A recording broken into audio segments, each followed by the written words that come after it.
Benoît Hamon, votre explication. Moi, je pense que quand on est candidat à la présidence de la République, on écoute et on respecte les avis des plus hautes juridictions de ce pays, Conseil constitutionnel et Conseil d'État. Qui disent quoi, pour commencer? Que l'état d'urgence ne peut pas être un état permanent. La raison, moi j'assume tous mes votes.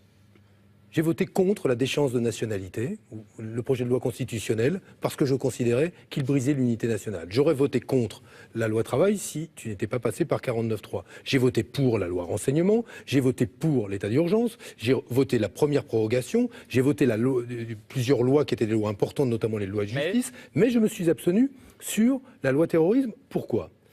À raison du fait que j'estimais que nous importions dans la loi terroriste les dispositions qui relevaient de l'état d'urgence, notamment sur les conditions des 4 heures de garde à vue susceptibles d'être mobilisées après un contrôle d'identité. Je suivais en cela quoi ? Un avis que j'écoute comme parlementaire de la Commission nationale consultative des droits de l'homme, du syndicat de la magistrature, du syndicat des avocats de France. Je me suis abstenu, considérant que cette disposition était une disposition qui était inutile dès lors qu'elle importait une propriété de l'état d'urgence dans la loi ordinaire, et j'en ai tiré les conséquences. Quand la loi a été votée, et qu'on a continué à prolonger l'état d'urgence là où les paroles du garde des Sceaux lui-même, Jean-Jacques Urvoas, l'état d'urgence n'a été efficace que durant le mois qui a suivi sa première mise en œuvre. Que les policiers, je donne les paroles du garde des Sceaux, que les policiers nous disent oui, les assignations à résidence, oui, les perquisitions administratives ont été utiles. Aujourd'hui, elles le sont beaucoup moins, et à raison du fait que